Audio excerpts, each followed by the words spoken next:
On the 15th of March, 44 BC, Julius Caesar was stabbed 23 times on the floor of the Theatre of Pompey in Rome. He died within minutes. The assassins believed they were ending something, one man's grip on the Republic. They were correct. But they were also wrong about what they could stop. They could not stop what Caesar had already set in motion, not politically and not genetically. Because Caesar was not just the most powerful man in the Roman world. He was the commander of armies that had crossed into Gaul, Britain, Egypt, and Asia Minor. He was the administrator of an empire whose soldiers were stationed from Scotland to Syria.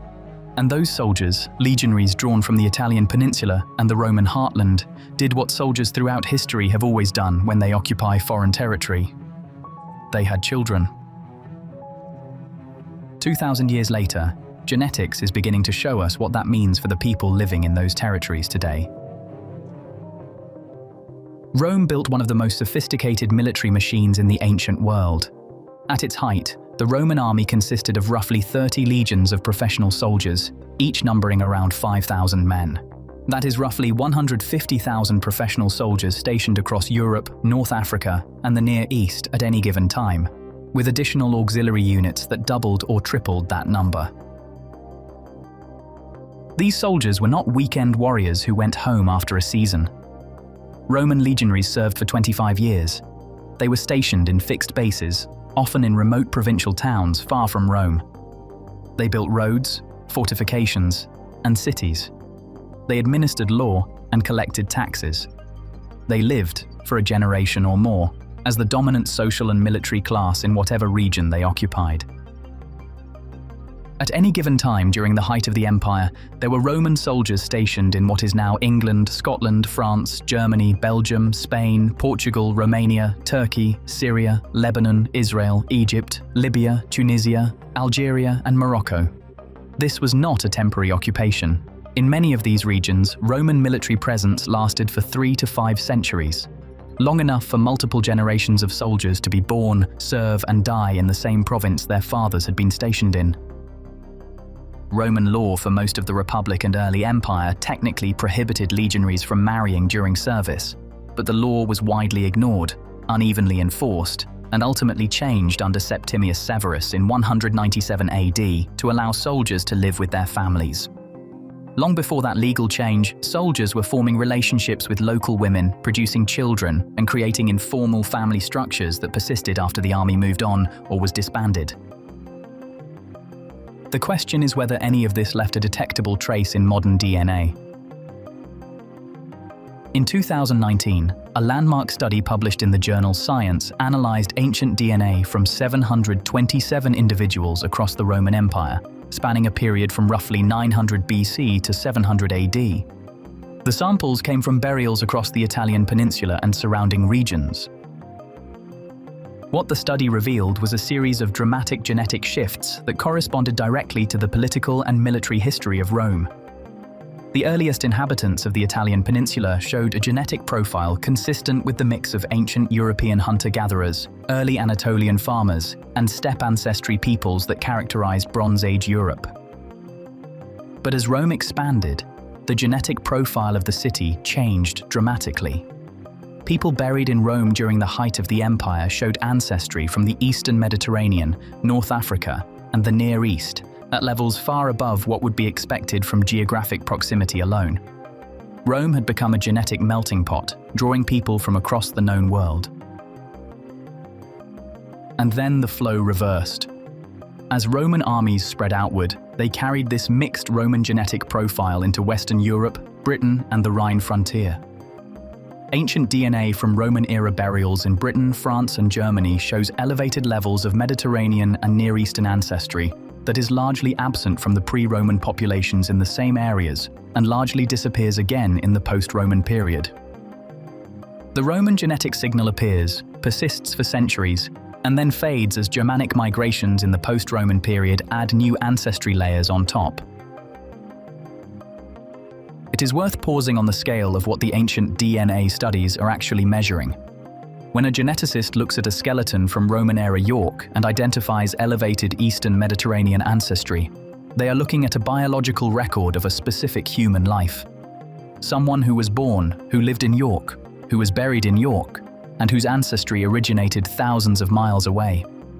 That person had a name, a history, a family. The DNA is what remains, and across hundreds of such samples, the pattern becomes a story. Caesar himself never set foot in Britain permanently, though he led 2 expeditions there in 55 and 54 BC. But the Roman occupation that followed his assassination lasted nearly 4 centuries, from the Claudian conquest in 43 AD until the legions withdrew in the early 5th century. That is 400 years of Roman soldiers living in Britain. The genetic evidence in ancient British DNA from this period is consistent with significant male line Roman ancestry being introduced into the British population, particularly in areas close to Roman military installations. York, a major Roman fortress city, shows particularly strong signals of Mediterranean ancestry in its Roman period burials. The picture in Gaul, modern France, is even clearer. The Gallic Wars, which Caesar led over 9 years from 58 to 50 BC, were followed by centuries of Roman military presence and settlement. Ancient DNA studies of Gallic populations from the Roman period show a systematic shift toward Italian and Eastern Mediterranean ancestry in areas that became heavily Romanized. Spain, known as Hispania, was one of the longest-held Roman provinces, occupied for nearly 7 centuries. Ancient DNA studies from Hispania show a clear Roman-era genetic shift, followed by a further shift during the Visigothic period, and then another during the Moorish occupation. Each layer of conquest added new ancestry. The Roman layer is one of the most clearly defined. What this means is that if you are of Western European ancestry, you almost certainly carry some degree of Roman genetic contribution. The precise amount varies enormously depending on your specific ancestry, but the signal is present across populations from Britain to Iberia. It is not the dominant component of Western European ancestry, but it is a measurable and consistent one.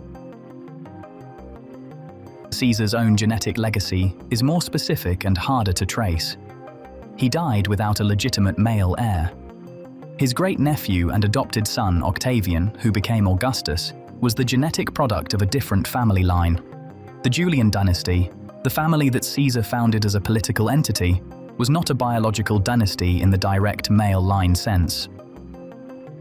But Caesar's biological descendants through female lines and illegitimate children would have been numerous. Ancient sources mention at least one acknowledged illegitimate son, Caesarion, born to Cleopatra and killed by Octavian shortly after Caesar's death. Whether Caesarion produced descendants before his death is not known. The broader Roman genetic legacy is less about Caesar specifically and more about the system he helped build and that lasted for centuries after his death. The legions he commanded, the administrative structures he reformed, the military campaigns he led, all of these created the conditions under which Roman genetic ancestry spread into populations across Europe. In this sense, Caesar's genetic legacy is collective rather than individual. He is not Genghis Khan, whose Y chromosome can be specifically identified in millions of living descendants. He is something more diffuse, one of the architects of the system through which Roman ancestry entered the European gene pool. His DNA is almost certainly in Western European populations, isolating which fraction specifically comes from him, rather than from the millions of other Romans who contributed to the same genetic spread, is not currently possible. The ancient DNA revolution has been running for roughly a decade. The studies on Roman genetics are still accumulating. Each new large dataset adds resolution to the picture, but also new complexity. One of the open questions is the degree to which Roman ancestry persisted through the medieval period and into modern European populations. The post-Roman migrations of Germanic peoples, the Visigoths, Ostrogoths, Franks, Angles, Saxons, added new ancestry layers that diluted and partially overwrote the Roman signal. How much survived beneath those layers is still being mapped. There is also the question of Roman women. The ancient DNA studies have focused heavily on military contexts, which skew heavily male. The female Roman contribution to the genetic legacy of provincial populations is less well understood and likely underrepresented in current analyses. And there are the eastern provinces. The Roman genetic spread was not only westward. Syria, Egypt, and the Levant all experienced centuries of Roman military presence. The genetic contribution in those regions is a separate and still underdeveloped area of study. The man died on the Ides of March, 44 BC. His political project survived him by 5 centuries in the west and 15 in the east, in the form of the Byzantine Empire. His genetic contribution to European populations is real, measurable in ancient DNA, and likely present in a diluted form in the cells of hundreds of millions of living people from Britain to Spain to the Balkans. You will not find Julius Caesar in a genetic ancestry test. The signal is too diluted, too mixed with too many other ancestries, to be attributed to any individual. But the Roman layer is there. The ancient DNA confirms it. The question is only what fraction of it traces back to the campaigns and administrations that Caesar set in motion, versus the centuries of Roman presence that followed his death. He was killed to stop one man from accumulating too much power. The power ended. The DNA did not.